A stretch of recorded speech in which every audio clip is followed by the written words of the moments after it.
ছোট্ট একটা কারগুজারি শোনাবো, তাহলে বুঝতে পারবেন।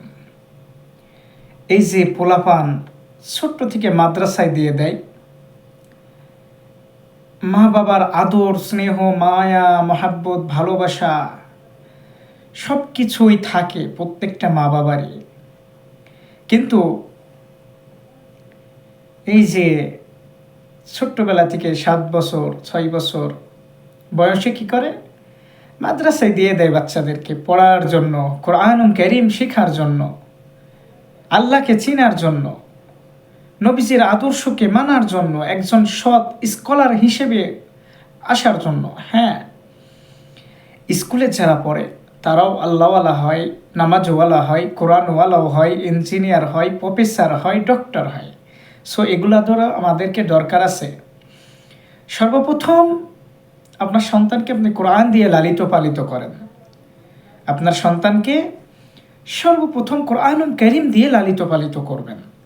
আপনার সন্তানকে আপনি স্কুলে পড়ান, ডক্টর বানান, ইঞ্জিনিয়ার বানান, যা ইচ্ছে বানান। বাট যখন আপনার সন্তান নামাজ পড়ার বয়স হয়ে যাবে, তখন থেকে একটু তালিম দেন, যেন বাবা মাদ্রাসায় যাও, মাদ্রাসায় গিয়ে একটু কোরআনুল কারীম শিখে আসো। আর যারা মাদ্রাসায় যায়, স্কুলে আমাদের শেখানো হয় অতে অজাগর আসছে তেরে। তো মাকে এসে বলে, মা অতে অজাগর পড়লাম, আসছে তেরে মানে কি? বলে বাবা অতি অজাগর আসছে তেড়ে, যদি একদিন অজাগরের সামনে পড়ে যাও, বিসমিল্লাহ ছাড়াই তোমাকে গিলে খেয়ে ফেলবে। ঠিক আছে? আর যদি মাদ্রাসার ছাত্রদের এমন করে পড়ানো হয় অতে অজু, সো ওই বাচ্চা অতে অজু পর্যন্ত শিখে আসছে, মাকে এসে বলে, মা অজু কি? মাকে কি বলে? বলে অজু কি? তো মা বলে, বাবা আমি যেমন করে 5 ওয়াক্ত নামাজ আদায় করি, নামাজের আগে যেটা আমি অজু করি, এটার নাম হচ্ছে অজু। তুমিও আজকে আমার সাথে যাইবে, আমি যেমনে যেমনে অজু করব, আমার সাথে অজু করবে, এটার নাম হচ্ছে অজু। ঠিক আছে?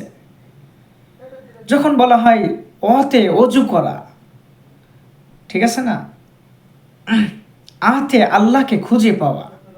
সো আল্লাহকে কেমনে খুঁজে পাবো মা? আল্লাহকে কেমনে খুঁজে পাবো? সো মা বলে, বাবা আল্লাহকে খুঁজে পাইতে হলে নামাজওয়ালা হইতে হয়, নামাজ পড়বে, তাহলেই আল্লাহকে খুঁজে পাবে, নবীজির সন্ধান পাইবে, আল্লাহর মহাব্বত, আল্লাহর মায়া, আল্লাহর ভালোবাসা তোমার ভিতরে পয়দা হবে।